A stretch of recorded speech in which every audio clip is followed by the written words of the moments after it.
It's not easy being a sedan here in the Indian market. You see, what was once the body style revered for its premium feel has now found itself struggling against the mighty and endless onslaught of the SUV. Yes, SUVs have dug their fingers into every segment and in some cases have come close to killing them altogether. Case in point, the premium executive sedan, which once was a really vibrant and exciting segment, is now down just to 2 cars. Today we're driving one of those cars that has long been the flag bearer for this segment just because of the immense package that it offers, especially in the back seat. The Skoda Superb has been facelifted and by the looks of things, it's even better now.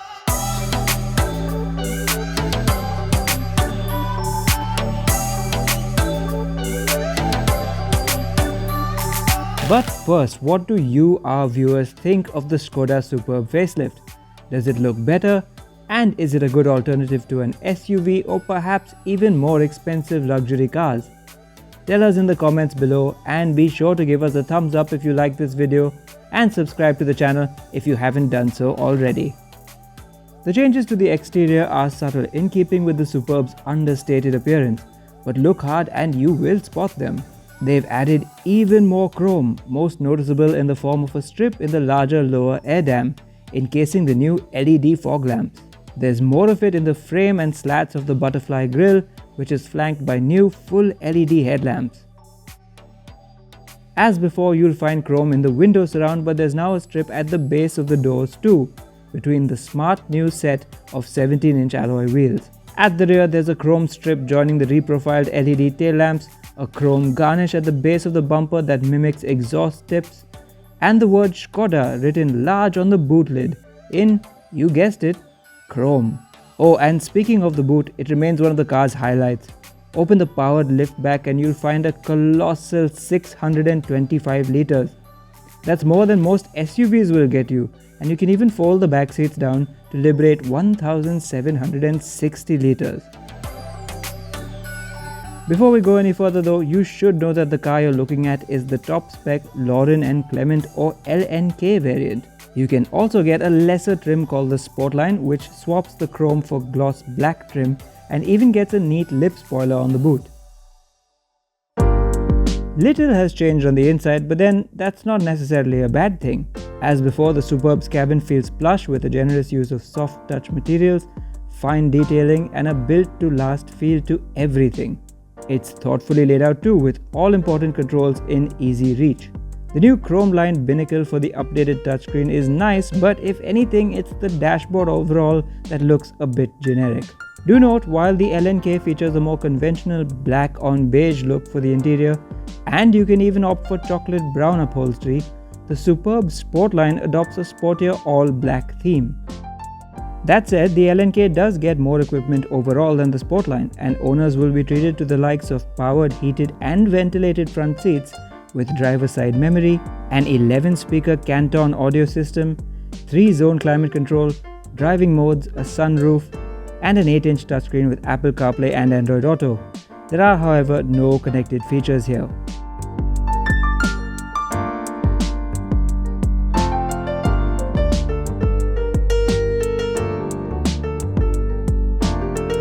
Now what other seat could I start the review of the Superb in than this one, because really this is a car that's catered to the chauffeur driven. Not a whole lot has changed back here, just a few things, but then nothing really needed to change because this was always one of the best back seats to be in. Just look how much room I have to stretch out. Nikhil, who's driving, is nearly 6 feet tall, but even in his driving position I have ample knee room and even plenty of headroom. The seat itself is very well contoured and that makes it very comfortable. It does have to be said though that a third passenger might be a little uncomfortable thanks to the really high central tunnel that flows through the middle of this cabin. Other than that, there's plenty else to keep you comfy back here, including these sunshades that are quite easy to put in place, a third separate climate zone for the back seats, a facility to move the front passenger seat electrically from the back seat in case you want even more legroom on that side of the car, and something it seems to have inherited from the Kodiaq, these restraints that are meant to hold your head in place in case you want to have a nap while on the move. The ride quality of the Superb has just the right amount of softness built into it.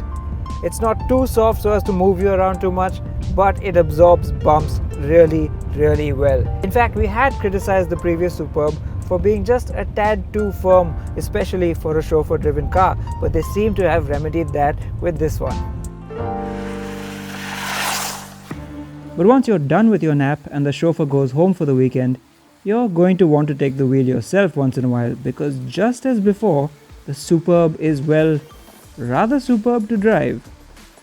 The biggest mechanical change with the new Superb can be found under the hood. You no longer get the diesel engine and the old 1.8 litre TSI engine. The petrol has been replaced by a 2 litre TSI engine. It makes 190 horsepower and 320 Newton meters of torque. And while that power output may only be 10 horsepower more than the previous car, the torque output is a full 70 Newton meters more.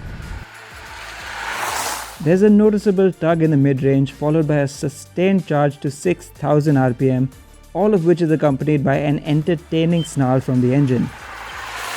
The motor feels alert, ready and willing at all times, and the quick shifting gearbox plays its supporting role well.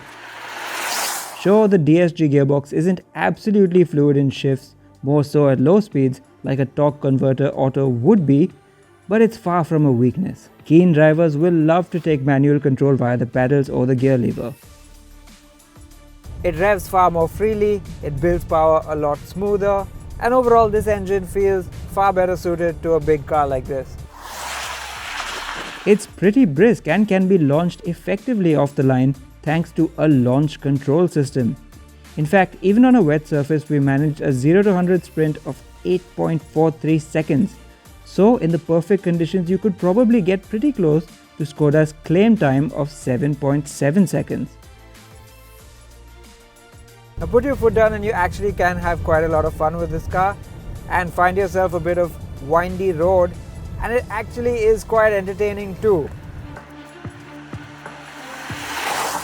And since this is a car more geared towards the chauffeur driven, let's dial things down a little bit. Let's put it in eco mode. The gearbox is also in its softest setting. And let's see what it's like in a gentle driving environment, shall we? As you'd imagine, for a big premium executive sedan, refinement is just top notch. Now yes, on this concrete road, on this really wet day, I am hearing a bit of water splashing around in the wheel arches. But that's about it. The engine is super quiet. I've got it just under 2000 RPM. It's cruising beautifully and smoothly, and I suspect this is the way the car will be driven for the most part. And it's really rather serene. Whoever sat in the back seat is probably not going to need those side head restraints to nod off peacefully.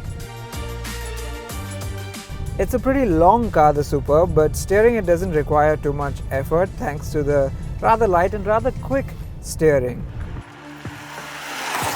And moreover, you will have a very easy time of driving this car because visibility all around is very good.